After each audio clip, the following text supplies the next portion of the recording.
കണ്ണൂരിലെ KSU പ്രതിഷേധത്തിൽ പരിക്കേറ്റ് ചികിത്സയിലായിരുന്ന ആരോഗ്യമന്ത്രി വീണ ജോർജ് ആശുപത്രി വിട്ടു. ഇന്നു പുലർച്ചെ 4 മണിയോടെയാണ് പരിയാരം മെഡിക്കൽ കോളേജിൽ നിന്നും മന്ത്രിയെ ഡിസ്ചാർജ് ചെയ്തത്.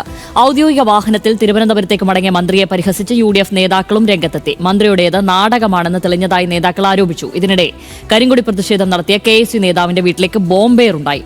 അക്രമത്തിനു പിന്നിൽ CPIM SFI പ്രവർത്തകരാണെന്ന് കോൺഗ്രസ് ആരോപിച്ചു. ഇന്നലെ രാവിലെ ഇറങ്ങിയ മെഡിക്കൽ ബുള്ളറ്റിനിൽ മന്ത്രിക്ക് യാത്ര അനുവദനീയമല്ലെന്ന് വ്യക്തമാക്കിയിരുന്നെങ്കിലും പിന്നീട് ഓൺലൈനായി ചേർന്ന മെഡിക്കൽ ബോർഡ് യോഗത്തിലാണ് മന്ത്രി ഡിസ്ചാർജ് ചെയ്യാൻ തീരുമാനിച്ചത്. തുടർന്ന് ഇന്ന് പുലർച്ചെ 4 മണിയോടെ മന്ത്രി ഡിസ്ചാർജ് ചെയ്തു.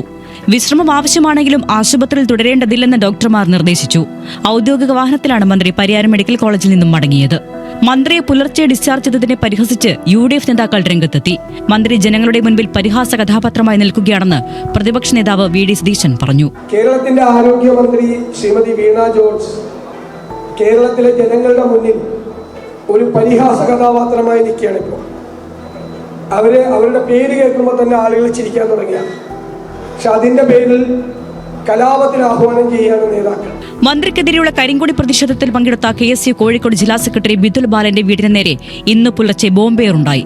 വടകര തോടന്നൂരിലെ വീടിന് നേരെയായിരുന്നു അതിക്രമം. മുഖംമൂടി ധരിച്ചെത്തിയ മൂവർ സംഘം ബോംബെറിയുകയായിരുന്നു. ബിദുലിന്റെ വീടിന്റെ ജനൽ ചില്ലുകൾ തകരുകയും സൺഷൈഡിന്റെ ചെറിയ ഭാഗം പൊട്ടി വീഴുകയും ചെയ്തു. സൗണ്ട് കേട്ട് ഞാനും ഭാര്യ ഞെട്ടി. അപ്പം ഭാര്യ പറഞ്ഞു, ഇപ്പം വാതിൽ ഇപ്പം തുറക്കണ്ട, പുറത്തുനിന്ന് ആള് വന്നു കഴിഞ്ഞാൽ വന്നിട്ടേ തുറക്കണ്ടു. ഞാള് അപ്പുറത്തെ റൂമിലാണ് സാധാരണ കിടക്കല്. ഞാൻ പറഞ്ഞ് ഇപ്പത്തേൽ കിടന്നാൽ മതി. ഓള് പറഞ്ഞ അതിൽ തന്നെ കിടക്കാന്ന്. ഞാൻ പറഞ്ഞ് വേണ്ട, നമുക്ക് ഇതിൽ കിടക്കാന്ന്. അതില്ലാണെങ്കിൽ ഉറപ്പാന്ന്. ഞാൻ രണ്ടാളും വെച്ചത് CPM കാരാണ് ഇതിന്റെ കാര്യമായ എല്ലാ ആസൂത്രണം വലിയ ചെയ്തിട്ടാണ് ഓല അടിച്ചത്. സംഭവത്തിന് പിന്നിൽ CPM SFI പ്രവർത്തകരാണെന്ന് കോൺഗ്രസ് ആരോപിച്ചു. പോലീസ് അന്വേഷണം ആരംഭിച്ചിട്ടുണ്ട്. ആരോഗ്യമന്ത്രി ആക്രമിച്ച കേസിൽ റിമാൻഡിലായ KSU പ്രവർത്തകർ ഇന്ന് ജാമ്യാപേക്ഷ നൽകും. Kannur judicial first class magistrate കോടതിയിലാണ് അപേക്ഷ നൽകുക.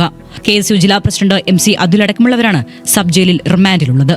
വിവിധ ബ്യൂറോകൾക്കൊപ്പം ന്യൂസ് മലയാളം കോഴിക്കോട്.